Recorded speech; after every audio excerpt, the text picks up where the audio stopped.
வாழ்க வையகம், வாழ்க வளமுடன். குரு வாழ்க, குருவே துணை.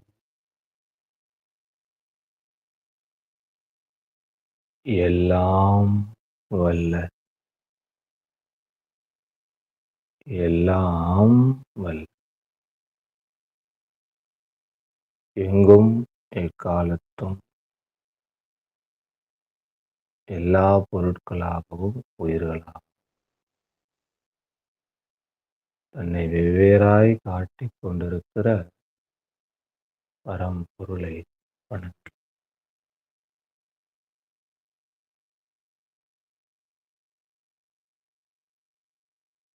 அதிகாலை பிரம்ம முகூர்த்தம் என்று சொல்லுகிற படைப்பாற்றல் நிரம்பிய நேரம்.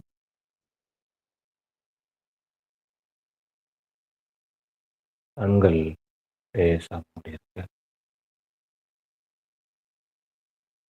உடல் நிமிர்ந்து சமணமிட்டு சௌகரியமாக அமர்ந்திருக்கிறோம்.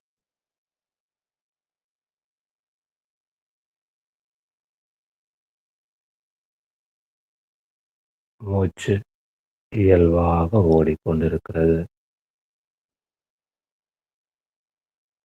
சுற்றிலும் தெய்வீக ஆற்றல் நிரம்பி இருக்கிறது. மனம் இதையெல்லாம் கவனிக்கிறது. சுற்றியுள்ள தெய்வீக ஆற்றல் நம் உடலின் ஒவ்வொரு செல்கள் வழியாகவும் உடலுக்குள்ளே நுழைந்து உடலுக்கு மேலும் சக்தி ஊட்டுகிறது.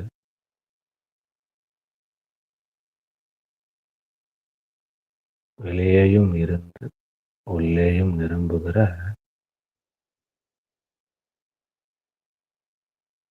அந்த பிரபஞ்ச சக்தி வெளியிருக்கும் போது வான்காந்தம் என்றும் உள்ளிருக்கும் போது ஜீவகாந்தம் என்று சொல்லுகிற அந்த உயிராற்றல்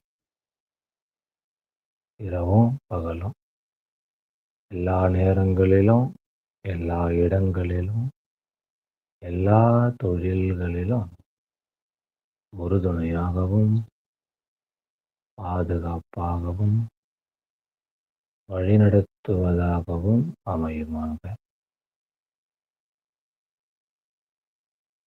தாய் தந்தையரின் முழு உருவத்தை பாருங்க. மனக்கண்ணால் அவர்கள் பாதம் பணிந்து பாதங்கள் தொட்டு ஆசைகளை ஏற்றுக்கொள்ளுங்கள். ஒரு வேதாத்திரி மகிழ்ச்சி வணங்கி குருவின் பரிபூர்ண ஆசைகளும் உடலையும் மனதையும் நிரப்பிக் கொள்ளுங்கள்.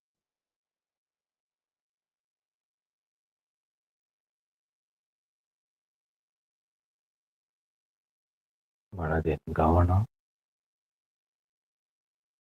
பெற்றோர்களின் ஆசீர்வாதம், குருவின் ஆசீர்வாதம், தெய்வீக சக்தி நிரம்பிக் கொண்டிருக்கிற தன்மை, இயல்பாக ஓடிக்கொண்டிருக்கிற மூச்சு, நிலையாய் நிற்கின்ற உடல்,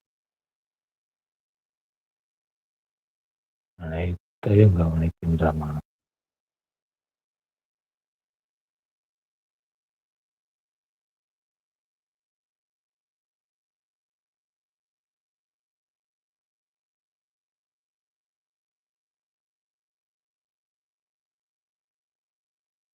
அனைத்தையும் ஒரு சேர பாருங்க.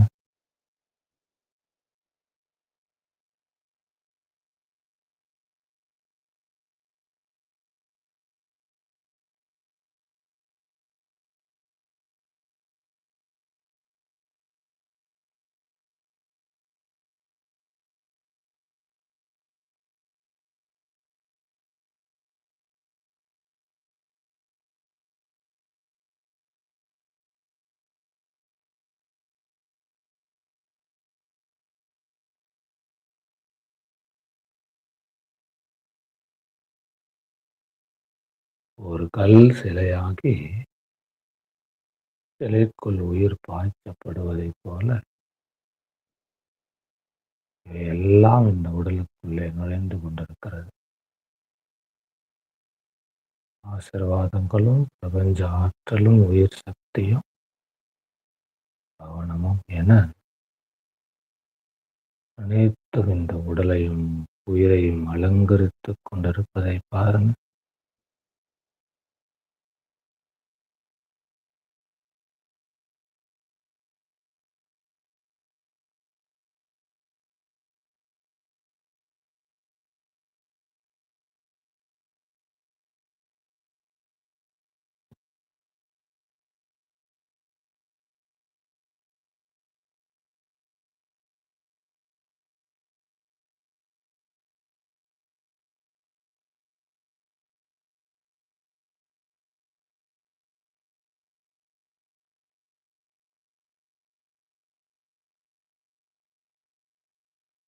சுற்றிலுமிருந்து தூய பிராணசக்தியான காற்று உங்கள் உடல் மீது மோதுவதை உணருங்கள். உச்சி முதல் பாதம் வரை உள்ள ஒவ்வொரு செல்லிலும் இந்த காற்று உள்நுழைகிறதை கவனியுங்க.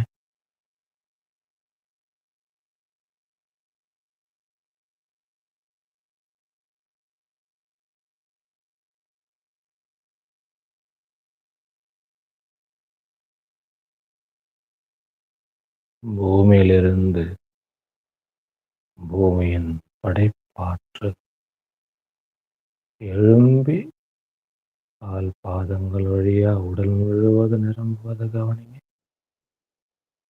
இது நிகழ்கிறது எப்போ கவனிக்கிறோம்?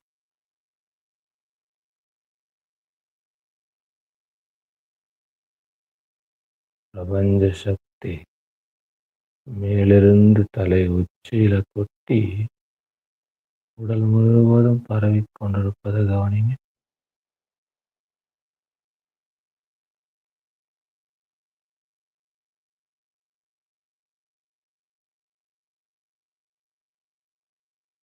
உடலின் அனைத்து திசைகளிலிருந்தும் தூய்மையும் மேன்மையும் காற்றும் உயிர் சக்தியும் பிரபஞ்ச ஆற்றலும் தெய்வீகமும் படைப்பாற்றலும் என அனைத்தும் உடலுக்குள்ளே புகுந்து நிரம்பிக் கொண்டிருக்கிறது.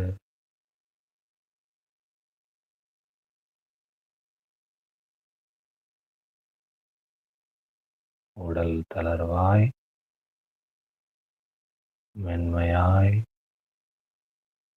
தெய்வீகமாய் மாறிக்கொண்டிருக்கிறது. தெய்வீகமாய் தெய்வச் சிலையாய்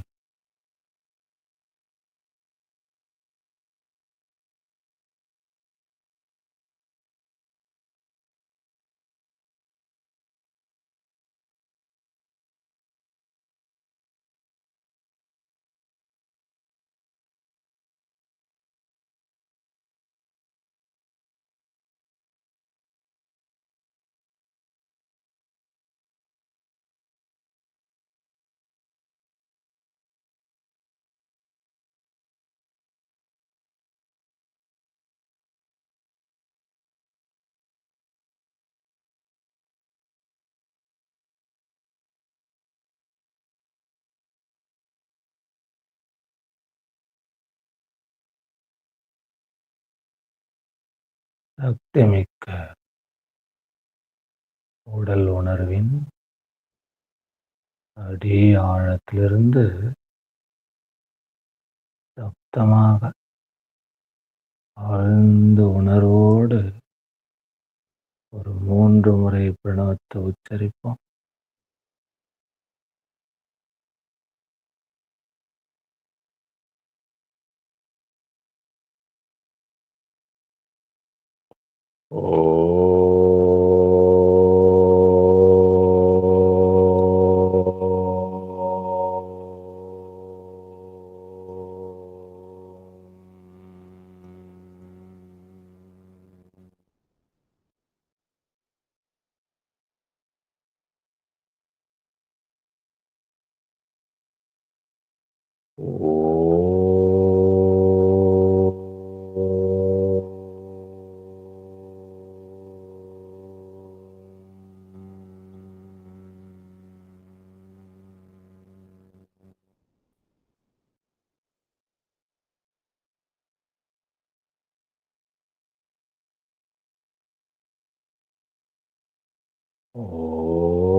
அனைத்து அதிர்வலைகளும் ஒன்றாக சேர்ந்து குவிந்து அனைத்தையும் இதயத்தில் கவனி. அனைத்து ஆற்றல்களும் இதயத்திலே குவிகின்றது. மார்பின் மையம் குவிய குவிய அது ஒரு தீப்பொறியாய் மாறி சின்ன ஒளியாய் வளர்ந்து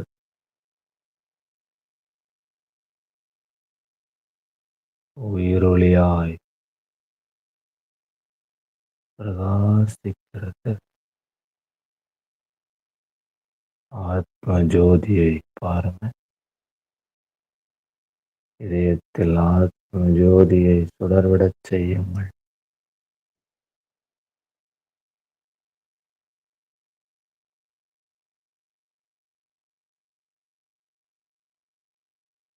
இதய ஒளி, ஆத்ம ஜோதி இதயத்தில்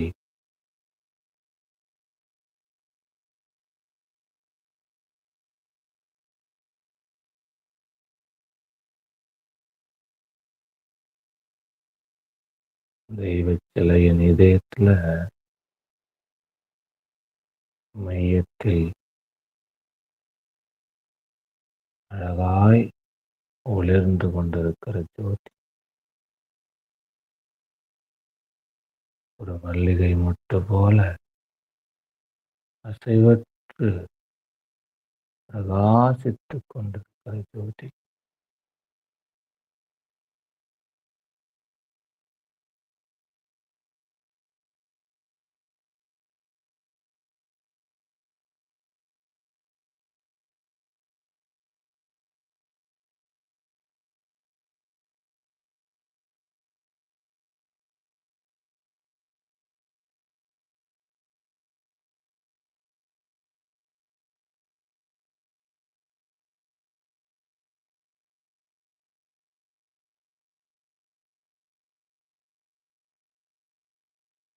தெய்வ சிலைக்குள் இருக்கிற ஆத்ம ஜோதி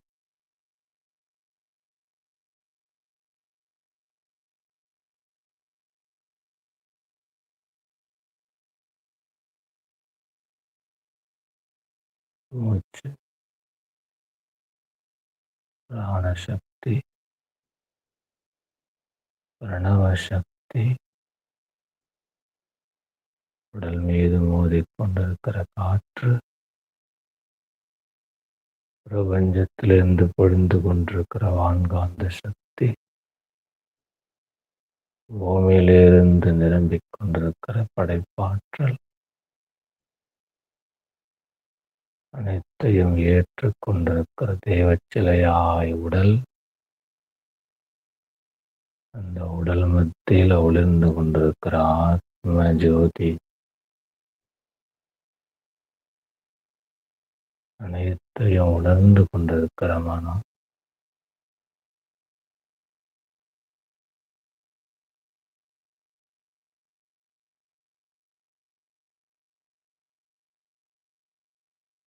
அந்த மனதை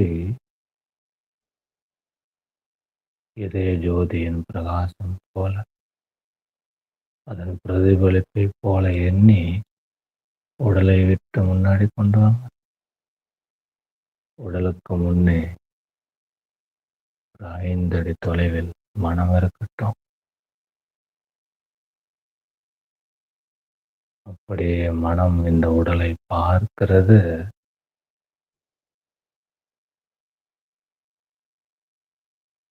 தெய்வச் சிலையா தன் மத்தியில ஒளிர்ந்து கொண்டிருக்கிற ஆத்ம ஜோதி ஒரு கரும் தெய்வச் சிலைக்குள்ள பொன்னிறத்தில் ஒளிர்ந்து கொண்டிருக்கிற ஆத்ம ஜோதி. அதை சுற்றிலும் அதன் மீது பொழிந்து கொண்டிருக்கிற பிரபஞ்ச ஆற்றல், பூமியின் ஆற்றல்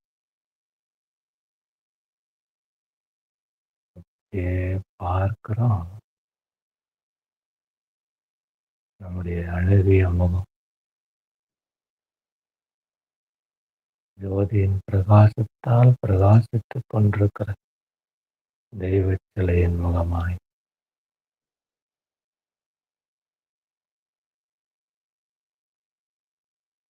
அசைவற்ற சிலையாய் ஆத்ம ஜோதி எரிந்து கொண்டிருக்கிற தூய ஆத்மாவை பார்க்கிறோம். அகத்தின் அழகை முகத்தில் பார்க்கிறோம். உன் சிரிப்பு முகம், தெய்வ கடாட்சம் பொருந்திய முகம்,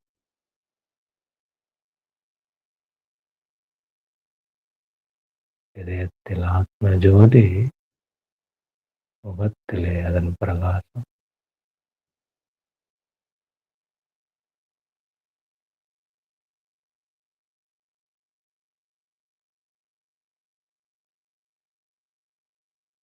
கவனிக்க கவனிக்க மனம் தானாகவே சிலிர்க்கிறது. மனதின் கைகள், உள்ளங்கைகள் கூப்பி தெய்வ சிலையை வணங்குகிறோம். ஆத்ம ஜோதியை வணங்குகிறோம். சுயத்தின் ஆத்ம தரிசனம் இதயத்திலும் முகத்திலும் இருப்பிலும் வணங்கி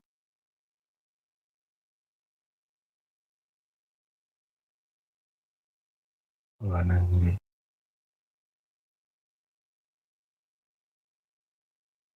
வணங்கி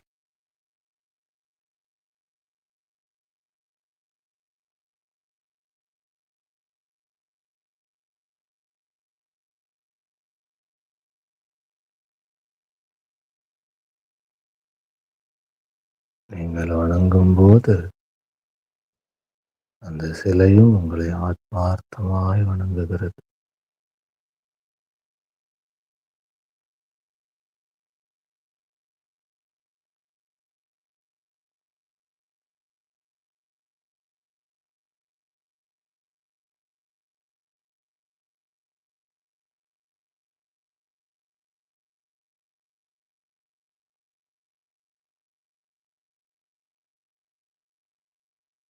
பிரபஞ்ச கோவிலின்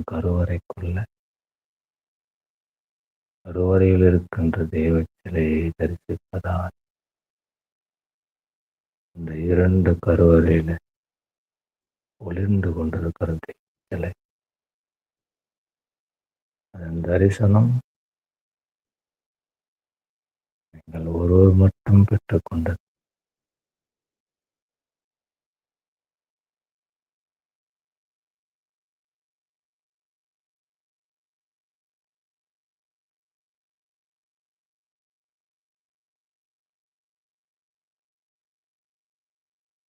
மனம் மீண்டும் அந்த உடலுக்குள்ளே நுழைந்து அதோடு கலந்து விடட்டும். மனம் ஜோதியில் இணைந்தவுடன் அதன் பிரகாசம் மேலும் அதிகரிக்கிறது.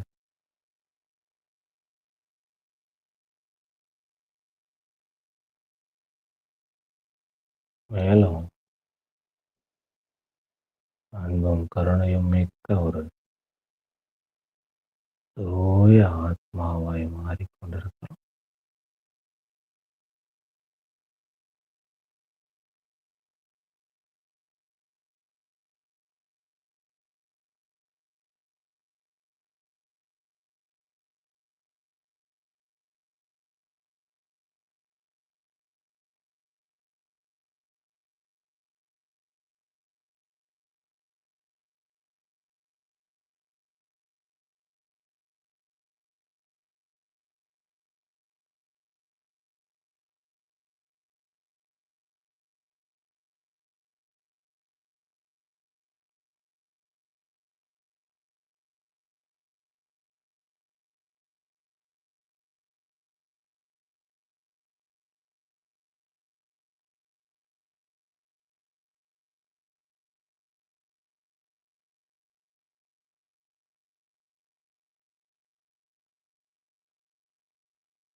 தெய்வ உணர்விலிருந்து அமைதிக்குள் வந்து மனித உணர்வுக்கு வரும்.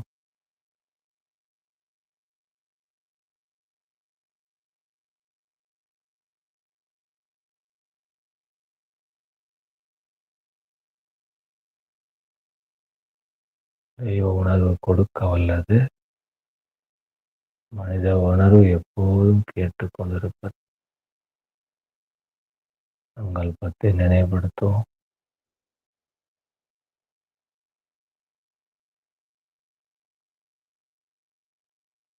நிகழ்வதை உணர்வும். நிகழ்வோடு ஐக்கியமாகி மகிழ்ந்து நன்றி தெரிவிப்போம். நன்றி.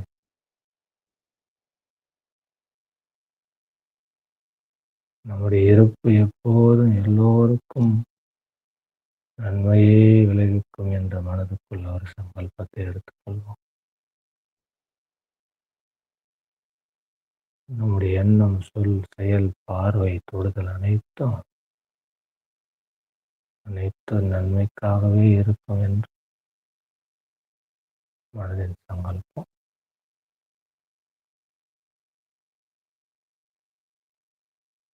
தெய்வீக உணர்வுகள் இந்த உலகையே வாழ்த்துவோம்.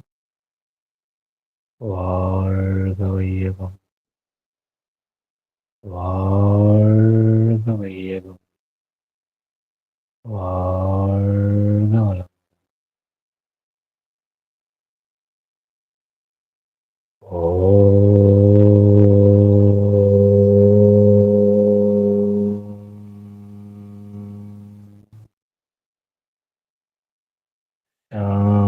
சாந்தி சாந்தி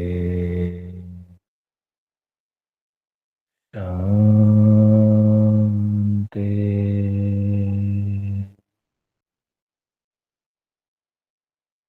நிறைவு.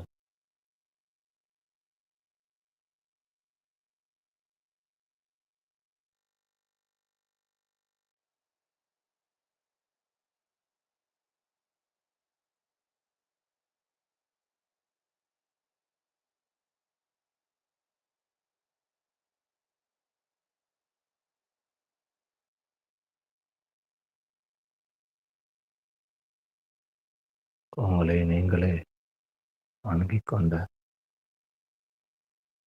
தெய்வீகத்தை உணர்ந்து கொண்ட தருணங்களை எண்ணி பார்க்கையில மனம் ஏதோ ஒரு சிலிர்ப்படைகிறது. ஒரு அழுத்தம் அடைந்திருக்கிறது. நீங்கள் உங்களை உணரும் போது அழுத்தம் அடைந்திருந்தா இன்னும் உணர்வு வேண்டும். லேசாக உணர்ந்திருந்தா அது போதுமானது. அத்தகைய இரண்டு உணர்வுகளையுமே நான் வணங்குகிறேன். நீங்கள் அனைவரும் என்னை ஆசீர்வதிப்பதாய் உணர்கிறேன். உங்களுடைய தரிசனங்கள் உண்மையிலேயே என்னுடைய மனதை சற்று நிகழச் செய்கிறது. உணரச் செய்கிறது. ஒவ்வொரு மனிதனின் பிறப்பும் தனித்துவம் வாய்ந்தது. அத்தகைய தனித்துவத்தை அவரவர்கள் புரிந்து கொண்டு விட்டார்களேயானால், அந்த புரிதல் மிகப்பெரிய, அளப்பரிய ஆசீர்வாதமாக நமக்கு இருக்கும். அந்த ஆசீர்வாதம் எப்படிப்பட்டதுன்னா, இந்த தியானத்தப்போ நாமாகவே இல்ல. நம்முடைய தொழில், நம்முடைய குடும்பம், நம்முடைய பெயர், நம்முடைய பதவி, நம்முடைய அதிகாரம், நம்முடைய அழகு, நம்முடைய உறவுகள் எதுலயுமே நாம் இல்லாம ஒரு தனித்துவத்தை உணர்ந்தோம். இந்த தனித்துவம் தான் உண்மையானதும், நிரந்தரமானதும், நம்முடைய படைப்பின் ரகசியமும். மற்றவை நம்மை சுற்றி நாம் சேர்த்துக் கொண்டவை அனைத்தும் குறிப்பிட்ட காலம் வரை நம்மோடு இருக்கும். நம்முடைய சுயத்தின் ஆசீர்வாதம் செய்து நம்மை நாமே புரிந்து கொண்ட இந்த தன்மை தான் நம்முடைய உண்மையான இருப்பு நிலை. இந்த இருப்பு நிலையை உணர்வதற்காக தான் இந்த பிறவி எடுத்திருக்கிறோம். எப்போ இது முழுமையாக உணரப்படுகிறதோ அப்போது மீண்டும் பிறப்பற்ற தன்மைக்குள்ள நுழைந்து விடுவோம். பாருங்க, தியானத்தின் ஆழ்ந்த உணர்வுல தெய்வச் சிலையாய் பரிணமித்தோம். அனைத்தும் நம்மை நிரப்பிக் கொண்டிருப்பதை, நம்மை அப்படியே உயர்த்தி கொண்டிருப்பதை கவனித்தோம். அனைத்தும் அலையலையாய் பரவி பிரபஞ்சம் முழுவதும் இருக்கின்ற அனைத்தையும் வாழ்விக்கக்கூடிய அளவுல நாம தெய்வச் சிலையா மாறி இருந்தோம். உள் உணர்வில நம்முடைய இருப்பு எப்போதும் எல்லோருக்குமானதாக இருக்கிறது. கொஞ்சம் உள் உலகை விட்டு விட்டு வெளியே வந்தோம்னா அது வெற்று மனமாகவும் கேட்கின்ற மனமாகவும் மாறிவிடுகிறது. கொடுக்கும் சக்தி உள்ளேயும், கேட்கும் தன்மை மேலேயும் இருக்கிறது. அப்போ கேட்பவனும் நானே, எனக்கு அதை வழங்கிக் கொள்பவனும் நானே என்பதை புரிந்து கொள்ள வேண்டும். நம்ம தியானத்துல இருந்தது நம்முடைய கொடுக்கும் தன்மையோடு, படைப்பாற்றலோடு. தியானத்தை முடித்து சங்கல்பத்துக்கு வரும்போது நம்முடைய பெயர், உருவம், நம்முடைய ஆசை, தேவையெல்லாம் வருது. அப்போ கேட்கின்ற மனம் வந்து விடுகிறது. நண்பர்களே, பாருங்க, பூவிலிருந்து பூ கேட்கிறது தன்னை காயாக மாற்றக்கூடிய சக்தியை. காய் கேட்கிறது தன்னை பழமாக மாற்றக்கூடிய சக்தியை. பழம் கேட்கிறது தனக்கு ஒரு அழகான நிறத்தை. அந்த அழகு கேட்கிறது தனக்குள்ளே ஒரு அற்புதமான சுவையை. அந்த சுவை கேட்கிறது யாரேனும் என்னை அனுபவித்து ருசித்து என்னை பாராட்டி விடுங்கள் என்று. இதெல்லாம் மேல் மனம். இவற்றையெல்லாம் கொடுப்பது அந்த மரத்தில், பூமியிலே புதைந்திருக்கக்கூடிய வேர். அந்த பூவுக்கு காயின் தன்மையும், கனியின் தன்மையும், சுவையின் தன்மையும், நிறத்தையும் வழங்கியது அந்த மரத்தின் அடியாழத்தில் இருந்த வேரே தான். வேறு யாரும் அதற்கு அதை கொடுக்கவில்லை. நண்பர்களே, நம் வாழ்க்கை மிகவும் சுவைமிக்கதாக மாறிட வேண்டுமானா, நமக்குள்ளே இருக்கும் நம்முடைய வேரை கண்டுபிடித்து அதிலிருந்து அனைத்து ஆற்றலையும் எடுத்து நம்முடைய சுவையாக மாற்றிக்கொள்ள வேண்டும். தியானம் நம்முடைய சுய வேர்களை கண்டுபிடிக்க பயன்படுத்தும்.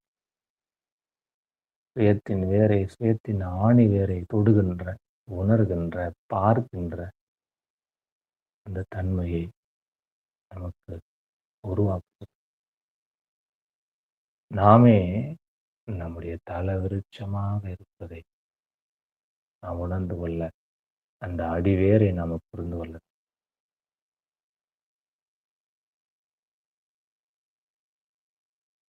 விதையின் வளர்ச்சிக்கும் வேரின் பிடிப்பிற்கும் புவிமண்ணே போதும். உனக்கு நீயே போதுமானது. இதுவே சில வேளைகளில் அதிகமானது. வேறொன்றும் இல்லை. நம்மளே இருக்கக்கூடிய அந்த ஆத்ம வேர்களை நம்ம கண்டுபிடிச்சிட்டோம்னா, நம்ம வெளியில கண்ணு, காது, மூக்கு, வாய், தோல் எல்லாம் கேட்கிற அனைத்தையும் அதுதான் கொடுத்து கொண்டிருக்கிறது. அது வெளி உலகத்திலிருந்து கேட்கின்ற விஷயங்களை கூட அந்த வேரே ஈர்த்து நமக்கு கொடுக்கக்கூடியது. இதுதான். இந்த விஷயம்தான் மிக மிக மிக நாம் புரிந்து கொள்ள வேண்டும். கேட்பவரும்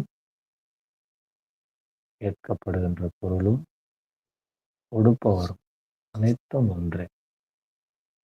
பார்ப்பவரும் பார்க்கின்ற காட்சியும் பார்க்கின்ற பொருளும் ஒன்றே. நன்றாக கவனமாக புரிந்து கொள். நம் வாழ்க்கையில நாம் கேட்கின்ற அனைத்தையும் நமக்கு வழங்கிக் கொண்டிருப்பதும் நாமே தான். மனிதனாய் கேட்கிறோம். உள்ளிருந்து தெய்வமாய் அதை வழங்கிக் கொண்டிருக்கிறோம்.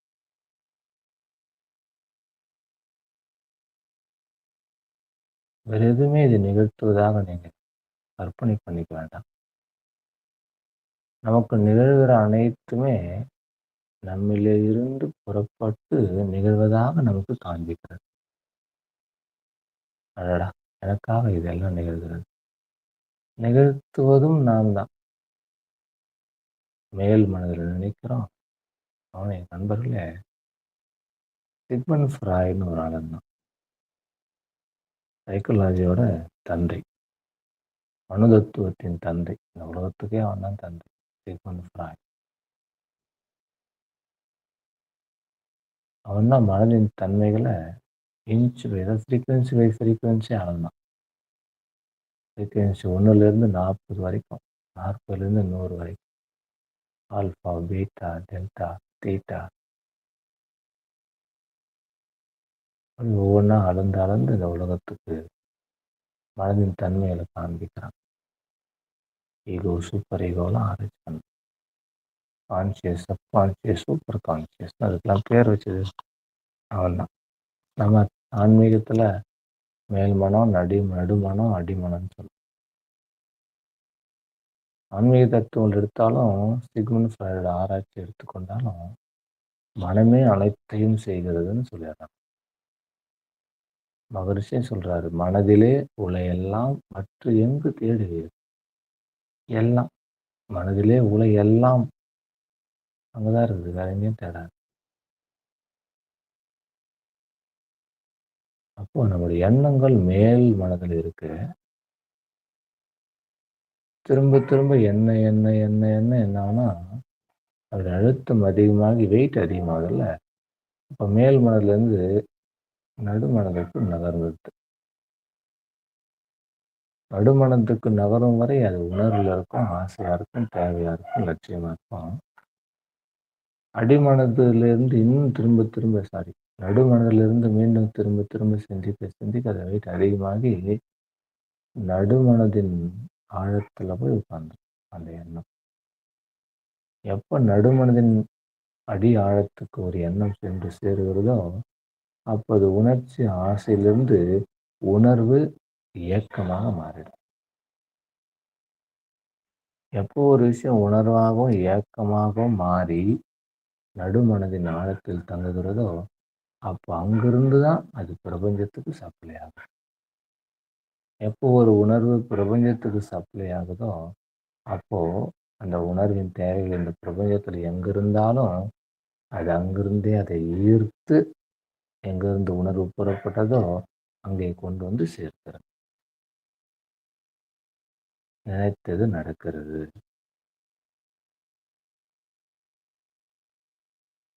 அப்போ ஒரு விஷயத்த திரும்ப திரும்ப என்ன சாதாரணமாக என்ன என்ன என்ன அது நடுமனதின் ஆழத்தில் சென்று போய் உணர்வா மாறிடுது. ஒரு குறிப்பிட்ட கால இடைவெளி இருக்கும். 1 நாள், 2 நாள், 1 வாரம், 1 மாசம், 1 வருஷம், 2 வருஷம். இந்த கால நீட்டிப்பை குறைத்து விரைவிலே பெற வேண்டுமானா, அந்த எண்ணத்தோட பாவனை என்ற நன்றி உணர்வை சேர்த்துக் கொள்ள. கிடைத்து விட்டதாய் பாவனை, கிடைத்து விட்ட பிறகு மகிழ்ச்சியோட நன்றி. இது நடப்பதற்கு முன்னாலேயே சேர்த்துக்கணும். அப்படி சேர்த்து கொள்ளும்போது இந்த இடைவெளி குறையும். எப்போ நடக்குமோன்னு ஏங்குவதற்குள்ள நடந்துவிடும்.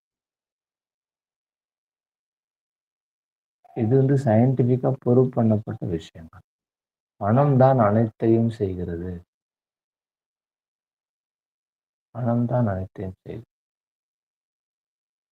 செகண்ட் வேர்ல்டு வார் முடிஞ்ச உடனே ஜெர்மனுடைய நாசிசம், இத்தாலியோட பாசிசம்னு சொல்லுவாங்க. அப்போ நிறைய போர்கள் நடக்கும். வியட்நாம் போர் நடக்கும், இஸ்ரேல் பாலஸ்தீன போர் நடக்கும். வியட்நாமோட அந்த கைதிகளை ஜெர்மன்ல கொண்டு வந்து அடைச்சிருந்தாங்க. இப்போ ஜெர்மனுடைய சயின்டிஃபிக் அட்வான்ஸ்மெண்ட்ல சில ஆராய்ச்சிகள் நடந்து கொண்டிருந்தது. எப்படியும் ஜெயிலில் போட்டோம்னா நம்ம மரண தண்டனை கொடுக்க போகிறோம், ஏன் வீணா அந்த உடலை வீணாக்கணும், அந்த ஆராய்ச்சிக்காக பயன்படுத்தி கொள்ளலாம்னு சொல்லி அந்த உடல்களை ஆராய்ச்சிக்கு பயன்படுத்துகிறாங்க. பல்வேறு ஆராய்ச்சிகள், நீங்கள் அப்படி ஒரு புத்தகம் இருக்கு, அதில் நிறைய வியட்நாம் மக்களை வைத்து பண்ண ஆராய்ச்சிகள்லாம் சொல்லப்பட்டு நிறைய ரகசியங்கள் ஆக்சுவலாக அதில் ஒன்று நடந்ததாக நான் படித்தேன். அதில் 2 கைதிகளை கொண்டு வந்து ஒரு ஆராய்ச்சி பண்ணுறாங்க, மனம் சார்ந்த ஆராய்ச்சி. நிறைய ஆராய்ச்சி இருக்குது. அப்போது இருவருக்கும் மரண தண்டனை விதிக்கப்படுது. எப்படி மரணிக்க போகிறாங்கன்னா, அவர்கள் உடம்புல இருந்து ஒரு சொட்டாக ரத்தம் வெளியேற்றப்பட்டு அவர்கள் மரணம் கொடுக்கப்படுது. அப்போ 2 பேரையும் பக்கத்தில் படுக்க வச்சுட்டாங்க. ஒரு டியூப் மூலமாக ஒரு சொட்டாக ரத்தம் வெளியேற்றப்படுது.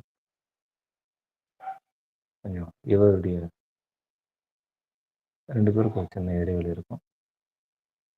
இப்போ 2 பேருடைய ரத்தம் வெளியேறி ஒரு பாத்திரத்தில் விழுவதை, அந்த சொட்டுவதை அவங்க கேட்க முடியும். அந்த மாதிரி ஏற்பாடு. இருவரும் ஒரு குறிப்பிட்ட இடைவெளியில் இருக்கிறாங்க. இவருடைய சத்தம் அவரு கேட்குங்க, அவருடைய சத்தம் இவரு கேட்கும். மெதுவாக அந்த ரத்தம் ஒவ்வொரு சொட்டா சொட்டி கொண்டே இருக்கிறது 2 பேருக்கும்.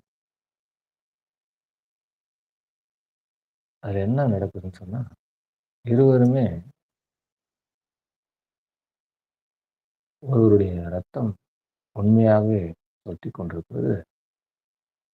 ஒருவருடைய ரத்தம் சொட்டுவது நிறுத்தப்பட்டது. அவர் உடம்புலேருந்து ரத்தம் எடுக்கவே இல்லை. ஆனால் சொட்டுகிற சத்தம் மட்டும் அவருக்கு கேட்கும்படியே ஏற்பாடு செய்யப்படுது.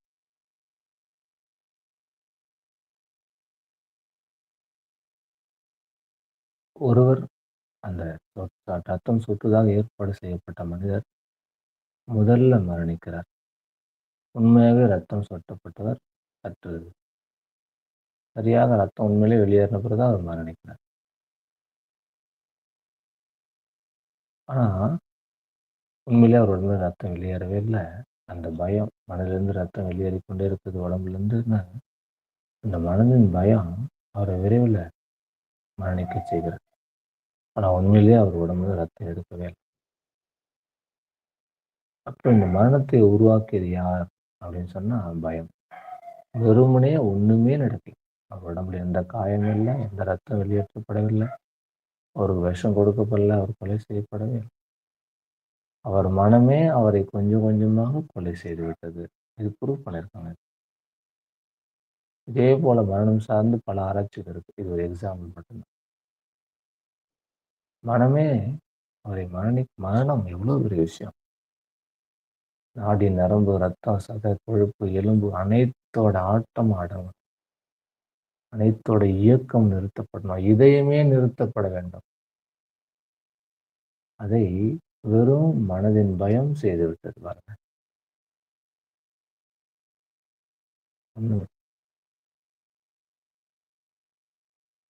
அப்போ மனதில் உள்ள இது நெகட்டிவ் எக்ஸாம்பிள். இது போல பல பாசிட்டிவ் எக்ஸாம்பிள்.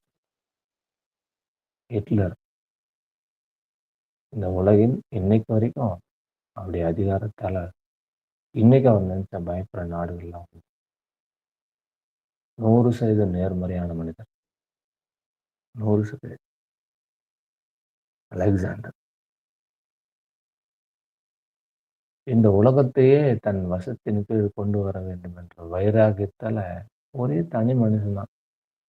தன் மனதின் வைராக்கியத்தை கொண்டு என்னவெல்லாம் செய்ய முடியுமோ அனைத்தையும் அவன்தான் முதன்மை நபர் இந்த உலகத்துக்கு. எந்த கடவுள் நம்பிக்கையும் இல்லை. எதற்கும் பயம் இல்லை.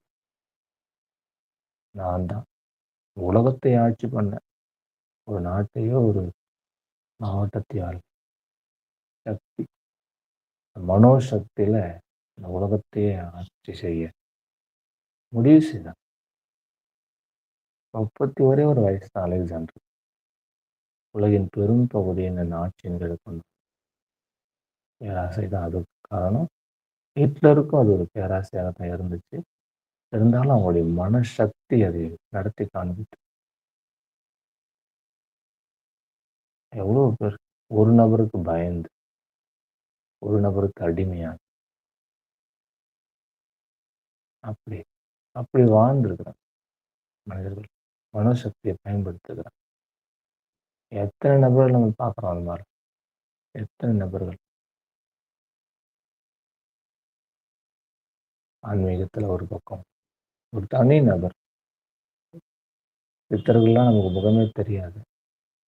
சமீபத்தில் வாழ்ந்தவர்கள் பார்த்தீங்கன்னா புத்தபிரானா இருக்கட்டும், கலைலா பெருமானா இருக்கட்டும், தனி நபராக ஒரு குறிப்பிட்ட பகுதியே ஆட்சி பண்ணிருக்கிறாங்க. அதனுடைய ஆன்மீக சக்தியால். மனோசக்தி தான், வேற ஒன்றும் இல்லை. அப்போ மனோசக்தியின் மூலமாக அனைத்தையுமே பெற்றுவிட முடியும், இழந்து விடவும் முடியும். அப்போ நீங்கள், நான், நாம் அதை உருவாக்குகிற சக்தியாக இருக்கிறோம். அப்போ நம்ம வாழ்க்கையில எதை உருவாக்கி வச்சிருக்கிறோம்னு பாருங்க. துன்பத்தையா, வருத்தத்தையா, கவலையா, நோயையா, கடனையா, மகிழ்ச்சியையா, சந்தோஷத்தையா, வெற்றியையா, ஆனந்தத்தையா, உற்சாகத்தையா, ஆரோக்கியத்தையா, நல்ல உறவுகளையா, நல்ல குடும்ப அமைப்பையா,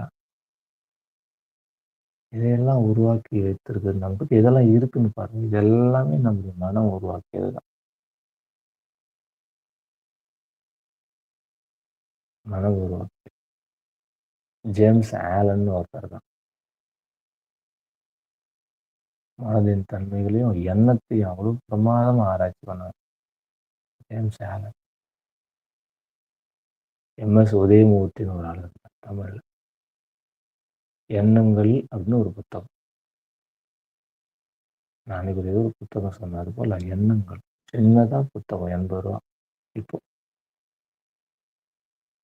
ஒரே ஒரு முறை படிச்சிருக்கேன். இன்னைக்கு நாம படிக்கிற rich dad poor dad, secret, மாயாஜாலம், உங்களால் வெல்ல முடியும், யூ கேன் வின் ஒரு புக் இருக்கு. உலகத்தின் பிரசித்தி பெற்ற புத்தகம். மனதின் போக்கு தான் எல்லாமே. இப்போ கூட சொல்றாங்க psychology of money, psychology of எவ்ரிதிங்னு ஒரு புக் இருக்கு. இது எல்லா புத்தகத்துக்குமே அடிப்படை எம்எஸ் உதயமூர்த்தியோட எண்ணங்கள். சின்ன புத்தகம். அந்த ஒரு புத்தகம் புரிஞ்சு போனா இது எல்லாமே புரிஞ்சு. எண்ணங்கள். சிக்மண்ட் ஃப்ராய்ட்லேருந்து ஜேம்ஸ் ஆலன்லேருந்து உலகத்தில் இருக்கக்கூடிய அனைத்து ஆராய்ச்சியாளர்களையும் ஒரு சின்ன சின்ன நுணுக்கங்களை எடுத்து எம்எஸ் உதயமூர்த்தி ஒரு புத்தகமாக எழுதியிருக்காங்க. எண்ணங்கள். உன்னால் முடியும் தம்பின்னு ஒரு படம் வருது கமலஹாசன். அந்த படத்தில் நடித்தது கமல். ஆனால் அந்த ஹீரோ வந்து எம்எஸ் உதயமூர்த்தியோட வாழ்க்கை வரலாறு தான் படமாக எடுக்கப்பட்டது. இது போன்ற நிறைய ஆளுமைகள் தங்களை ஆளுமைகளாக மாற்றிக்கொண்டு அவர்கள மனதின் சக்தியை புரிந்து கொண்டுதான் நாம் இதெல்லாம் படைத்து வைத்திருக்கிறோம் பார். நம்முடைய படைப்பு எவ்வளவு பேரால பேசப்படுதுன்னு பார். நமக்கு அது பயன்படுதான்னு பார். இந்த புரிதலை தான் மாயாஜாலம் ஏற்படுத்தி கொண்டிருக்கு. இது புரிஞ்சுக்கிட்டா மாயாஜாலம். இது புரியலைனாக்கா ஏக்கம், நோக்கம், எதிர்பார்ப்பு, பிச்சைக்காரத்தனம்.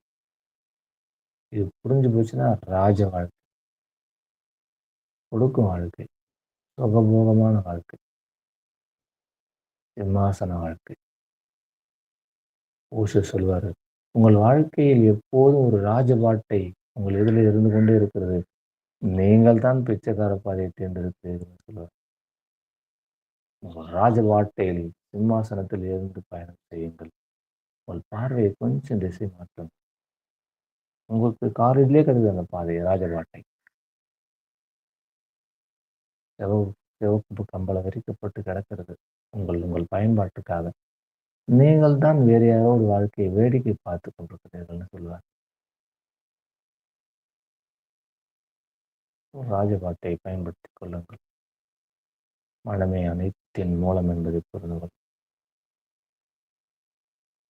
இன்னைக்கு மாயாஜால பயிற்சியில ஒரு மாயாஜாலமான நாளை சுவீகரித்துக் கொள்ளுதல்.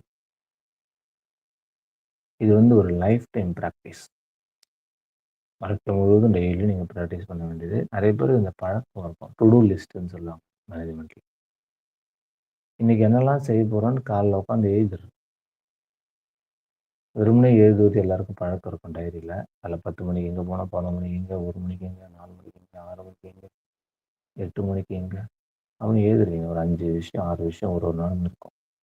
ஒரு இன்டர்வியூ இருக்கும், ஒரு சினிமா இருக்கும், ஒரு ஒரு பார்க் இருக்கும், ஒரு மீட்டிங் இருக்கும், ஒரு வேலை இருக்கும், ஒரு பயணம் இருக்கும், உணவு இருக்கும், அதுக்கப்புறம் டீ, காஃபி இருக்கும், ஒரு சின்ன செலிப்ரேஷன் இருக்கும். இதெல்லாம் ஒவ்வொரு நாளுமே இதெல்லாம் இருக்கும். வீட்ல இருக்கிறவங்களுக்கு ஒண்ணுமே இருக்காது இல்ல. அவங்களுக்கு தான் நெறைய இருக்கும். அது ஒண்ணுமே இல்லன்னு சொல்லியே பழக்கமாயிடுச்சனால, அது மாரி தெரியுது. அப்ப இந்த டேவோட கம்ப்ளீட் ஆக்டிவிட்டிய எழுதுறீங்க. எப்படி எழுதணும்னா, அது மிகச் சிறப்பாக நடந்தது போல எழுதணும். நடந்தது போல. இது நம்முடைய பாரம்பரியத்துல இருக்கு ஆக்சுவலி. அ ஆடி மாசத்துக்கு முன்னாடி பெரும் விழா எடுத்து, ஆத்துல வெள்ளம் வரப்போறதுக்கு விழா எடுப்பாங்க. மழையே பெய்யல. அதுக்குள்ள வெள்ளம் வரத்துக்கு விழா எடுப்பாங்க. நாத்து நடும்போதே பெரும் குதூகலம் இருக்கும். அது நம்ம வாழ்க்கைய மேம்படுத்த போது, அந்த நெல் பயிர் விளைஞ்சு, நம்மலாம் சந்தோஷமா பசியார போறோம்னு அந்த சந்தோஷம் நெல் பயிர் விதை விதைக்கும்போதே அந்த கொண்டாட்டம். அந்த பாடல்லாம் அப்படிதான் இருக்கும். குழந்தை பிறக்கும்போதே அவனுடைய வாழ்வாங்கு வாழ்வை நோக்கிய பாடல்கள் நெறைய இருக்கு குழந்தை பிறப்பு. வளைகாப்புல பாடல்கள்லாம் பார்த்தீங்கன்னா, அந்த அம்மாவின் தன்மை அப்படி கொட்டுவதாக இருக்கும். இன்னும் நமக்கு குழந்தையே பிறக்கல. அதுக்குள்ள அம்மா எப்படியெல்லாம் வாழ வேண்டும். நீங்க சுடுகாட்டுக்கு போய் பிணத்த வச்சுட்டு பாடுவாங்க. இந்த பாட்டு பார்த்தீங்கன்னா, இந்த ஆத்மா சொர்க்கத்தில போய் எப்படியெல்லாம் வாழ வேண்டும், எப்படி அது சொர்க்கத்துக்கு போய் அடையுமா, அடையாதா, நரகத்தில இருக்குமான்னு அப்படி இருக்கும் அந்த பாட்டுல. அப்போ எதிர்காலத்தை முன்கூட்டியே தீர்மானிக்கிற விஷயங்களாக தான் நம்முடைய பாரம்பரியமும், பண்பாடுகளுமே இருந்திருக்கு. நம்ம தான் உருவாக்குறோம் எதிர்காலத்த. ஓ! இன்னைக்கு காலையில பொறந்துச்சு. டே ஃபுல்லா நம்ம வாழ்க்கை நடக்கப்போகுது. இது எப்படி இருக்கணும்னு நம்ம உருவாக்குறது தான் இன்னைக்கு பயிற்சி. இந்த நாள்ல நம்ம எல்லா விஷயங்களும் நம்ம நினைச்சது போல நடக்கும்படியாக நடந்து விட்டதாக எழுதி, நன்றி, நன்றி, நன்றி என்று உணர்ந்துவிட்டு போணும். அப்படி போகும்போது எல்லாமே நம்ம பிளான் பண்ணபடி நடக்கும். பிளான் பண்ணி பண்ணணும். இதெல்லாம் எதுக்காகன்னா, ஆக்சுவலா ஸ்பிரிச்சுவலா இதெல்லாம் கிடையாது. இதெல்லாம் ஸ்பிரிச்சுவல் மேட்டர் கிடையாது. இதெல்லாம் லைஃப் மேட்டர். வாழ்க்கை, நோக்கம், லட்சியம், பணம், வீடு, கல்யாணம்லாம் பேசிட்டு இருக்கோம்ல. அது சம்மந்தமா. இதெல்லாம் தேர்ந்தா தான் நீங்க ஆன்மீகத்துல நுழைய முடியும். இதெல்லாம் தீர்த்து கட்டிடணும். அதுக்கெல்லாம் இந்த டு டூ லிஸ்ட் எல்லாம் அதுதான். எழுதிட்டு அது நடப்பதாக அழகா மனதுக்குள்ள பாவனை செய்துவிட்டு, கற்பனை செய்ய அதாவது நான் டீட்டெயிலா திரும்ப திரும்ப சொல்றேன். டீட்டெயிலா விலாவாரியா நீங்க அத காட்சிப்படுத்தணும். அப்படியே நடந்துரும். அழகா இருக்கும். எவ்வளோ பணம் வேணும், யார சந்திக்கணும், என்ன பிசினஸ் பண்ணணும், எந்த மகிழ்ச்சி இருக்கணும், அந்த கொண்டாட்டம் எப்படி பிரச்சாரணும், எவ்வளோ செலவாகணும், எவ்வளோ மிச்சமாகணும், எல்லாத்தையும் ஒரு ஒரு ஒரு ப்ளூ பிரிண்ட் மாரி போடணும். ப்ளூ பிரிண்ட் நீங்க போட்டீங்கன்னா பிரபஞ்சம் ஈஸி ஆயிடும். அந்த ஈவெண்ட் அழகா நடத்தி குடுத்துரும். நீங்க தான் ஈவென்ட் மேனேஜரா இருக்கணும். அது ஒரு வேலைக்கார மாரி நடத்தி குடுக்கும். அந்த மாரி அத டிசைன் பண்ணுங்க. இது ஒவ்வொரு நாளும் ஒரு 20 நிமிஷம், 1/2 அன் ஹவர் உட்காந்து இத பண்ணிட்டீங்கன்னா, அந்த ஹோல் டே நீங்க நிம்மதியா இருக்கலாம். நீங்க டிசைன குடுத்துட்டீங்க. நீங்க பாட்டுன்னு போவீங்க, வருவீங்க, நடப்பீங்க எல்லாமே நீங்க நெனச்சது நடந்துரும். ஈவினிங் உட்காந்து, "அட இன்னைக்கு எல்லாமே நான் நெனச்சது நடந்திருக்குல்ல." அப்படின்னு எல்லாத்துக்கும் நன்றி சொல்றத கூட காலையிலே நெனச்சுருங்க. பாவனையில கொண்டு வந்துருங்க. நாளைய வகுப்புல வந்து நம்ம எல்லாத்தையும் சூப்பரா ஷேர் பண்றோம்ல, அது கூட உங்க கற்பனையில கொண்டு வந்துருங்க. பாவனையில கொண்டு வந்துருங்க. இன்னைக்கு ஈவினிங் கிளாஸ் அட்டெண்ட் பண்ணி நம்ம எவ்வளோ மகிழ்ச்சியா இருந்ததுன்னு தெரிவிக்கிறோம். எப்படி தெரிவிக்கிறோம், எல்லாம் எப்படி ரெஸ்பாண்ட் பண்றாங்க. அதெல்லாம் கூட உங்களுடைய பாவனைக்கு கொண்டு வந்துருங்க. உருவாக்குங்க. யாரோ உருவாக்குறதுக்கு போய் உட்காந்து குறை சொல்லிக்கிறத விட, நாமளே உருவாக்கிட்டா நிறைவா இருக்கும். ரெடிமேடா இருக்கிறத விட நீங்களே கட்டி பாருங்க ஒரு வீட்ட பிரமாதமா இருக்கும். பெருமையா இருக்கும். ஒரு விஷயத்த நீங்க பண்ணும்போது, அது கசாமுசான்னு இருந்தா கூட, அழகு இல்லாம இருந்தா கூட, நம்மளே செய்யும்போது அது ஒரு திருப்தி இருக்கும். ஒரு மனநிறைவு இருக்கும். அப்படி ஒரு நாளை உருவாக்குங்க. எழுதிவிட்டு உருவாக்குவது நிச்சயமாக நடக்கும். எப்பவுமே எழுதணும். மனதுக்குள்ளே கற்பனை செய்யலாம். மனதுக்குள்ளே கற்பனை, பாவனைய மாத்திக்கலாம். எழுதும்போது அந்த பாவனை சக்தி அதிகமாகும். மேல் மனதிலிருந்து அடிமனதுக்கு சுலபமா அது சென்றுவிடும். உணர்வா மாறும். பிரபஞ்சத்த ரிசீவ் பண்ணி நமக்கு தேவையானத குடுத்துட்டே இருக்கும். இப்படி ஒரு டிசைன் இங்க இருக்குங்க. இப்படி ஃபார்முலா இயற்கையிலே இப்படி ஒரு விதி இருக்கு. நேச்சுரலா, த லா ஆஃப் த நேச்சர். அந்த லா ஆஃப் த நேச்சர நீங்க பயன்படுத்திக்க போறீங்க அவ்வளோதான். இது ஒண்ணும் கண்டுபிடிப்புலாம் இல்ல.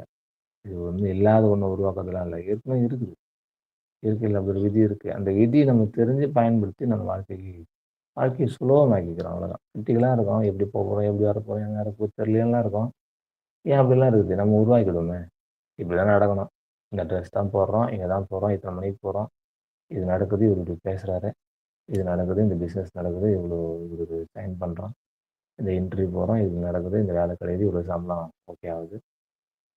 இந்த உறவோட இப்படி பேச போறோம், இப்படி இந்த கல்யாணம் இப்படி ஃபிக்ஸ் ஆகுது. இந்த எல்லாத்தையும் நீங்க ஃபிக்ஸ் பண்ணுங்க.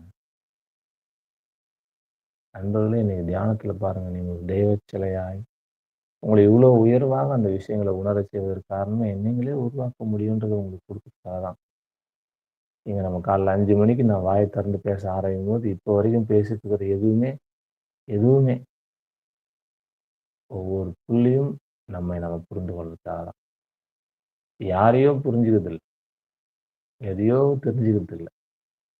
நம்மள நாமளே புரிஞ்சுக்கிறது. எஸ். இதெல்லாம் நம்மளால முடியும். இதெல்லாம் நமக்குள்ள இருக்கா? அப்படி பார்த்தீங்களா? உங்களுக்குள்ள ஒளிந்து கொண்டிருக்கிற ஆத்ம ஜோதிய பார்த்து வணங்குனீங்களே! எப்போ செஞ்சேன் அந்த விஷயத்த? பண்றதே இல்ல. தீபாராதனை கோயில்ல காமிக்கிறதுக்காக எவ்வளோ செலவு பண்றோம். எவ்வளோ விஷயம் நடக்குது. என்னென்னவோ பண்றோம். கோயில் சிலை முன் நின்று எதேதோ கேட்டுக்கொள்கிறோம். வெறுமனே ஏதோ ஒரு மலையில கிடந்த கல்ல தூக்கியாந்து வெட்டி, கிட்டி, ஷேப்பாக்கி, நம்ம நினைக்கிற கடவுள் மாரி படைச்சு, அத கொண்டு போய் கருமையத்துல வச்சு, அதுக்கு நெறைய மந்திரங்கள் ஓதி, எல்லாருக்கும் அருளை செய்கின்ற தெய்வச் சிலையாய் மாற்றியதே ஒரு மனுஷ அறிவு தானே! அதுக்கு தெய்வம்னு பேர் வச்சதே மனுஷன் தான். கடவுள்னு பேர் வச்சதே மனுஷன் தான். கல்லுக்குள்ளேருந்து கடவுள வெளிக்கொண்டு வந்ததே மனுஷன் தான். மனித அறிவுக்கு மிஞ்சிய அறிவு எங்கேயுமே நீங்க தேடவே முடியாதுங்க. அப்படியெல்லாம் ஒண்ணு கிடையவே கிடையாது. மனிதனின் படைப்பு நாமெல்லாம் மனுஷன்னு முதல்ல நமக்கு தெரியணும். மிருகங்களா கிடக்குறோம் பல நேரங்கள்ல. கோவம், வெறுப்பு, கவலை. We are a human being. மனதை இதமாக கொண்டவன் தான் மனிதன். மனம் என்ற ஒன்றை இதமாக கொண்ட மனிதன். ஆனா கரடுமுரடா கிடக்குது. காரணம் தெய்வத்தன்மை இல்ல. கடவுள் பாதி, மிருகம் பாதி இல்ல. கடவுள் எங்கேயோ ஓரமா ஒதுங்கி கிடக்குது. மிருகம் தான் எல்லாத்தையும் ஆக்கிரமித்துக் கொண்டிருக்கிறது. தியானம் செய்ய, செய்ய, செய்ய மிருகத்தன்மையெல்லாம் அழிந்து, அசிங்கப்பட்டு, வெளியேறி, குறுகி தெய்வமாய் மிளிர்ந்து விடுவோம். அவ்வளோ பெரிய 10க்கு 10 பெரிய அறையில முழுவதும் இருள். குட்டியா ஒரு வெளிச்சம். மொத்த இருளையும் விரட்டி அடிக்குதுல்ல. அதான். இருள் என்ற அறியாமை, அறிவென்ற வெளிச்சம். இதுபோன்ற உங்கள நீங்க புரிந்து கொண்ட தன்மை புரிய, புரிய, புரிய நீங்கள் ஒளிந்து கொண்டே இருப்பீங்க. ஒளிரே, ஒளிரே, ஒளிரே பிரகாசித்துக் கொண்டே இருப்பீங்க. எல்லோருக்கும் எல்லாமே காட்சியாகும்படியாக இருப்பீங்க. அப்படி உங்களை நிர்மாணித்துக் கொள்ளுங்கள். காலையில் 10 ஆசீர்வாதங்கள்.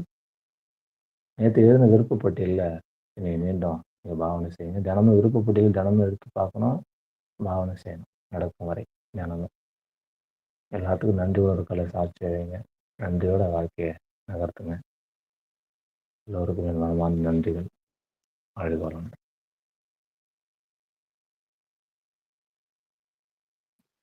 வாழ்க வளமுடன் ஐயா. நன்றி நன்றி நன்றி ஐயா. வாழ்க வளமுடன் ஐயா. நன்றி ஐயா. வாழ்க வளமுடன் ஐயா. நன்றி நன்றி. வாழ்க வளமுடன் ஐயா. நன்றி நன்றி, மனப்பூர்வமான நன்றி ஐயா. வாழ்க